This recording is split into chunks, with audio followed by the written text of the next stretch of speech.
തിരുവല്ലോമലയിലെ മികച്ച അതിഥി മന്ദിരമായി Anamala home stays. അവധി ദിനത്തിൽ കുട്ടികൾക്കും മുതിർന്നവർക്കും ഉല്ലസിക്കാൻ നീന്തൽക്കുളവും പാർക്കും. പഴമയും പുതുമയും സംഗമിക്കുന്ന ആഫ്രിക്കൻ ടെന്റ് ഉൾപ്പെടെയുള്ള താമസ സൗകര്യങ്ങൾ, അതിഥികൾക്കായി വ്യത്യസ്ത രുചിലോകമൊരുക്കുന്ന തനത് വിഭവങ്ങളും. Anamala home stays, Kattukulam, Thiruvilwamala. ഷൊർണൂറുകാരുടെ വർഷങ്ങളായുള്ള ദുരിതയാത്രയ്ക്ക് അറുതിയാകുന്നു. തടസ്സങ്ങൾ നീക്കി കുളപ്പുള്ളി ചെറുതുരുത്തി പാതയുടെയും ഷൊർണൂർ റിംഗ് റോഡിൻ്റെയും നവീകരണ പ്രവൃത്തികൾ ഉടൻ ആരംഭിക്കുമെന്ന് പി മമ്മിക്കുട്ടി MLA പറഞ്ഞു. കരാറുകാരുടെ അനാസ്ഥയും നിയമ തടസ്സങ്ങളും മൂലം അനിശ്ചിതത്വത്തിലായിരുന്നു റോഡ് നിർമ്മാണം. ഷൊർണൂർ നഗരത്തിലൂടെയുള്ള യാത്രയെന്നാൽ നട്ടലൊടിക്കുന്ന അനുഭവമാണ്. കുളപ്പുള്ളി മുതൽ ചെറുതുരുത്തി പാലം വരെയുള്ള പാതയും നഗരത്തിലെ പ്രധാന റിംഗ് റോഡും തകർന്ന തരിപ്പണമായിട്ട് വർഷങ്ങളായി. ജനങ്ങളുടെ നിരന്തര പ്രതിഷേധങ്ങൾക്കും കാത്തിരിപ്പിനുമൊടുവിൽ പ്രവൃത്തികൾ പുനരാരംഭിക്കാൻ വഴിയൊരുങ്ങിയിരിക്കുകയാണ്. കുളപ്പുള്ളി മുതൽ ചെറുതുരുത്തി പാലം വരെയുള്ള പാതയും പൊതുവാൾ ജംഗ്ഷൻ മുതൽ SMB ജംഗ്ഷൻ വരെയുള്ള റിംഗ് റോഡും ഉൾപ്പെടെയുള്ള 4.5 കിലോമീറ്റർ ഭാഗമാണ് BNBC നിലവാരത്തിൽ നവീകരിക്കുന്നത്.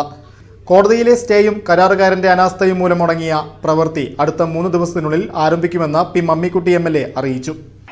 അപ്പോൾ അത് കേന്ദ്രം മാത്രമല്ല, ആരാധകരുടെ കുറച്ച് വർക്ക് പോയി മറ്റേ വർക്കിൽ ബില്ല് കിട്ടാണ്ടായിരുന്നു. അതും ആ രൂപത്തിലാണ് പറഞ്ഞത്. അപ്പോൾ അതുകൊണ്ട് ആ ബില്ല് അവർക്ക് പേ ചെയ്തു. അതിൻ്റെ അടിസ്ഥാനത്തിൽ സപ്ലിമെൻ്ററി അഗ്രിമെൻറ്റ് വെച്ചു. അത് ഇതിന് പൈസ വേറെ 90 ലക്ഷം അടക്കണേ. 30% കെട്ടാൻ 90 ലക്ഷം അടക്കണം. അത് വേറെ തന്നെ അടക്കണം എന്നാണ് പല അന്നത്തെ ആളുകളുടെ ന്യായം ഉണ്ടായിരുന്നത്. ഇയാൾ പറഞ്ഞു ഇയാൾക്ക് കിട്ടാനുള്ള പൈസയിൽ ഒരു വെച്ചാൽ മതി, അത് ന്യായമാണെന്ന് നമുക്ക് തോന്നിയതിൻ്റെ അടിസ്ഥാനത്തിൽ അങ്ങനെ ചെയ്തത്. അപ്പോൾ ആ രീതിയിലാണ് ഈ കാലതാമസം. നമുക്ക് പല രൂപത്തിലുള്ള പ്രവൃത്തികളെ സംബന്ധിച്ച് വരുമ്പോൾ ഇങ്ങനെയുള്ള ഒട്ടേറെ സാങ്കേതികമായ പ്രശ്നങ്ങളുണ്ട്.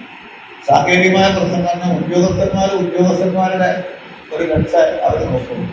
ചില ആളുകൾ പറഞ്ഞിട്ട് എനിക്കിപ്പോൾ ബിരിയാണി 2 മാസമുള്ളൂ, ഞാനിപ്പോൾ അതിനൊന്നും.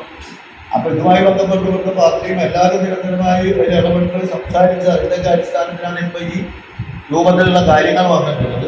അപ്പോൾ അതിൻ്റെ അടിസ്ഥാനത്തിൽ ഇപ്പോൾ അവർക്ക് നമുക്ക് നാളെ തന്നെ അത് ആ വർക്ക് ആരംഭിച്ചു കഴിഞ്ഞാൽ അധികം താമസിക്കാതെ ഈ പ്രശ്നം നമുക്ക് പരിഹരിക്കപ്പെടാൻ കഴിയും. മാത്രമല്ല അതിനുള്ള എല്ലാ തയ്യാറെടുപ്പുകളും നടത്തി കഴിക്കുന്നുണ്ട്.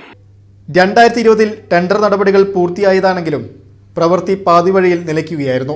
കുളപ്പുള്ളി മുതൽ പൊതുവാൾ ജംഗ്ഷൻ വരെ BM വർക്ക് കഴിഞ്ഞെങ്കിലും പിന്നീട് മാസങ്ങളോളം പണി മുടങ്ങി. ഈ റോഡും ഇപ്പോൾ തകർച്ചയുടെ വക്കിലാണ്. MLAയുടെ നേതൃത്വത്തിൽ വകുപ്പ് തലത്തിൽ നടത്തിയ ചർച്ചകൾക്കൊടുവിലാണ് സാങ്കേതിക പ്രശ്നങ്ങൾ പരിഹരിച്ചത്. പണി പൂർത്തിയാകുന്നതോടെ മേഖലയിലെ ഗതാഗത കുരുക്കിനും യാത്രാക്ലേശത്തിനും വലിയ പരിഹാരമാകും.